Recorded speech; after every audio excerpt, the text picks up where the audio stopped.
والدین کے حقوق کی یہ خاصیت اور انفرادیت ہے کہ وہ صرف زندگی میں ہی نہیں ہوتے، بلکہ والدین کے دنیا سے جانے کے بعد بھی ان کے حقوق برقرار رہتے ہیں جو اولاد نے ادا کرنے ہیں۔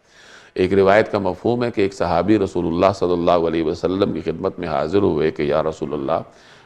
میرے والد یا والدین میں سے کوئی دنیا سے چلے گئے ہیں،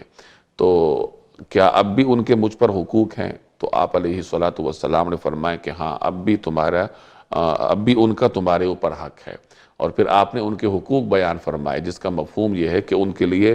دعا کا اہتمام کرو، استغفار کا اہتمام کرو۔ اگر انہوں نے کسی کے ساتھ کوئی وعدہ کیا ہے اور اس کو پورا نہیں کر پائے تو آپ اس کو پورا کرنے کا اہتمام کرو۔ ان کے دوستوں کے ساتھ حسن سلوک کرو، اور وہ رشتہ جو کہ والدین کی وجہ سے ہو، اس رشتے کو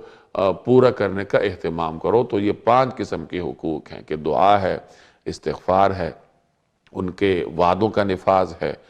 ان کے دوستوں کے ساتھ اچھا رویہ ہے، اور وہ رشتہ جو صرف والد کی طرف سے ہے، جیسے آپ کو کوئی چچا ہے، یعنی والد کا بھائی ہے یا والد کی بہن ہے یا اور کوئی ایسا رشتہ ہے